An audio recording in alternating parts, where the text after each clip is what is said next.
नमस्कार।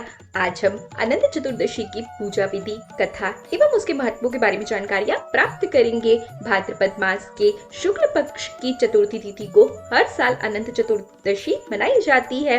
अनंत का अर्थ जिसका ना आदि है और ना अंत है, अर्थात वह भगवान विष्णु है। महिला और पुरुष दोनों ही इस व्रत को कर सकते हैं। इस दिन अनंत सूत्र बांधा जाता है। इसको बांधने से सौभाग्य और ऐश्वर्य की प्राप्ति होती है और सभी परेशानियां दूर हो जाती है। इसके अलावा अनंत चतुर्दशी के दिन ही गणेश विसर्जन किया जाता है। तो आइए जानते हैं भगवान श्री कृष्ण ने अनंत सूत्र का क्या महत्व बताया है। 14 गांठ वाले धागे को बाजू में बांधने से भगवान विष्णु जो आदि और अनंत से परे हैं, उनकी कृपा होती है। अनंत चतुर्दशी का संबंध महाभारत काल से है। कौरव से जुए में हारने के बाद पांडव जब वन वन भटक रहे थे, तब एक दिन श्री कृष्ण पांडवों के पास आए और युधिष्ठिर से कहा, हे महाराज, जुआ खेलने के कारण आपकी माता लक्ष्मी आपसे नाराज हो गई है। इन्हें प्रसन्न करने के लिए आपको अपने भाइयों के साथ अनंत चतुर्दशी का व्रत करना चाहिए। श्री कृष्ण कहते हैं कि भाद्रपद शुक्ल की चतुर्थी तिथि के दिन कच्चे धागे में 14 गांठ लगाकर कच्चे दूध में डुबोकर ओम अनंताय नमः मंत्र का जाप कर भगवान विष्णु की पूजा करनी चाहिए। इससे आपकी सभी समस्याएं दूर हो जाएंगी। अनंत चतुर्दशी व्रत का पालन करने के कुछ नियम होते हैं, जैसे इस दिन सुबह जल्दी उठकर स्नान किया जाता है, कलश की स्थापना की जाती है जिसमें कमल का पुष्प रखा जाता है और कुशा का सूत्र चढ़ाया जाता है। भगवान एवं कलश को कुमकुम हल्दी का रंग लगाया जाता है। हल्दी से कुशा के सूत्र को रंगा जाता है। अनंत देव का आवाहन कर उन्हें दीप, धूप एवं भोग लगाया जाता है। इस दिन भोजन में पूरी खीर बनाई जाती है। पूजा के बाद सभी को अनंत सूत्र बांधा जाता है। तो आइए जानते हैं अनंत चतुर्दशी पूजा विधि के बारे में। अनंत चतुर्दशी पर सुबह सबसे पहले स्नान आदि कार्यों से निवृत्त होकर साफ वस्त्र धारण कर व्रत करने का संकल्प लेना चाहिए। पूजा कलश की स्थापना कर भगवान विष्णु की तस्वीर सामने रखें। इसके बाद कलश पर अष्टदल व फूल रखें और कुशा का सूत्र चढ़ाएं। इसके बाद पूजा स्थल पर सूत में कुमकुम हल्दी लगाकर 14 गांठ के अनंत सूत्र को तैयार करें। फिर इस पे भगवान विष्णु के पास चढ़ा दें। इसके बाद पुरुष दाएं हाथ में और महिलाएं बाएं हाथ में बांध लें। इसके बाद सूत्र की पूजा करें। इसके बाद ब्राह्मणों को भोजन करवाएं और प्रसाद ग्रहण करें। तो आइए जानते हैं अनंत चतुर्दशी व्रत कथा के बारे में। पौराणिक युग में सुमंत नाम का एक ब्राह्मण था जो बहुत विद्वान था। उसकी पत्नी भी धार्मिक स्त्री थी जिसका नाम दीक्षा था। सुमंत और दीक्षा की एक संस्कारी पुत्री थी जिसका नाम सुशीला था। सुशीला बड़े होते होते उसकी माँ दीक्षा का स्वर्गवास हो गया।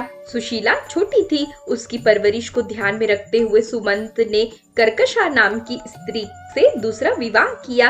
कर्कशा का व्यवहार सुशीला के साथ अच्छा नहीं था, लेकिन सुशीला में उसकी माँ दीक्षा के गुण थे। वो अपने नाम के समान ही सुशील और धार्मिक प्रवृत्ति की थी। कुछ समय बाद जब सुशीला विवाह योग्य हुई तो उसका विवाह कौंडिन्य ऋषि के साथ किया गया।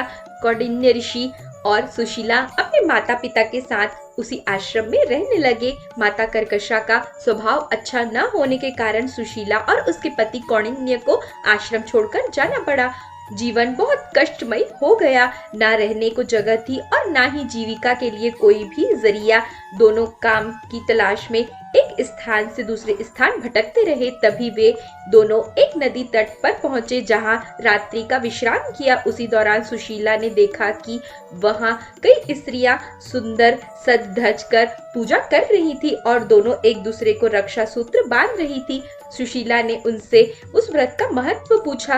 वे अनंत देव की पूजा कर रही थी और उनका रक्षा सूत्र अनंत सूत्र कहते हैं। वो एक दूसरे को बांध रही थी जिसके प्रभाव से सभी कष्ट दूर होते हैं और व्यक्ति के मन की इच्छा पूरी होती है। सुशीला ने व्रत का पूरा विधान सुनकर उसका पालन किया और विधि विधान से पूजा कर अपने हाथ में अनंत सूत्र का धारण किया और अनंत देव से अपने पति के सभी कष्टों को दूर करने की प्रार्थना की। समय बीतने लगा। ऋषि कौंडिन्य और सुशीला का जीवन सुधरने लगा। अनंत देव की कृपा से धन धान्य की कमी न थी। अगले वर्ष फिर से अनंत चतुर्दशी का दिन आया। सुशीला ने भगवान को धन्यवाद देने हेतु फिर से पूजा की और सूत्र धारण किया। नदी तट पर वापस आई। ऋषि कौंडिन्य ने हाथ में बने सूत्र के बारे में पूछा। तब सुशीला ने पूरी बात बताई और कहा कि यह सभी सुख भगवान अनंत के कारण मिले हैं। यह सुनकर ऋषि को क्रोध आ गया। उन्हें लगा कि उसकी मेहनत का श्रेय भगवान को दे दिया और उन्होंने धागे को तोड़ दिया। इस तरह से अपमान के कारण अनंत देव रुष्ट हो गए और धीरे धीरे ऋषि कौंडिन्य के सारे सुख दुख में बदल गए और वह वन वन भटकने को मजबूर हो गए। तब उन्हें एक प्रतापी ऋषि मिले जिसने उनसे बताया कि यह सब भगवान के अपमान के कारण हुआ है। तब ऋषि कौंडिन्य को उसके पाप का आभास हुआ और उन्होंने विधि विधान से पत्नी के साथ अनंत देव का पूजन एवं व्रत किया। यह व्रत उन्होंने कई वर्षों तक किया, जिसके 14 वर्ष बाद अनंत देव प्रसन्न हुए और उन्होंने ऋषि कौंडिन्य को क्षमा कर उन्हें दर्शन दिए, जिसके फलस्वरूप ऋषि और उनकी पत्नी के जीवन में सुखों ने पुनः स्थान बनाया। अनंत चतुर्दशी व्रत की कहानी भगवान कृष्ण ने पांडवों से भी कही थी, जिसके कारण पांडवों ने अपने वनवास में प्रतिवर्ष इस व्रत का पालन किया था, जिसके बाद उनकी विजय हुई थी। अनंत चतुर्दशी का पालन राजा हरिश्चंद्र ने भी किया था, जिसके बाद उनसे प्रसन्न होकर उन्हें अपना राजपाट वापस मिला था। तो आज हमने अनंत चतुर्दशी की पूजा विधि, व्रत, कथा, महत्व एवं नियमों के बारे में जानकारियाँ प्राप्त की। आशा है कि आपको हमारी सारी वीडियोस पसंद आ रही होंगी। अगर अभी तक आपने हमारे चैनल को सब्सक्राइब नहीं किया है तो हमारे चैनल को सब्सक्राइब करें, साथ ही साथ बेल आइकॉन का बटन जरूर प्रेस करें। इसी आशा के साथ मैं अनामिका आप लोगों से विदा लेती हूँ। धन्यवाद।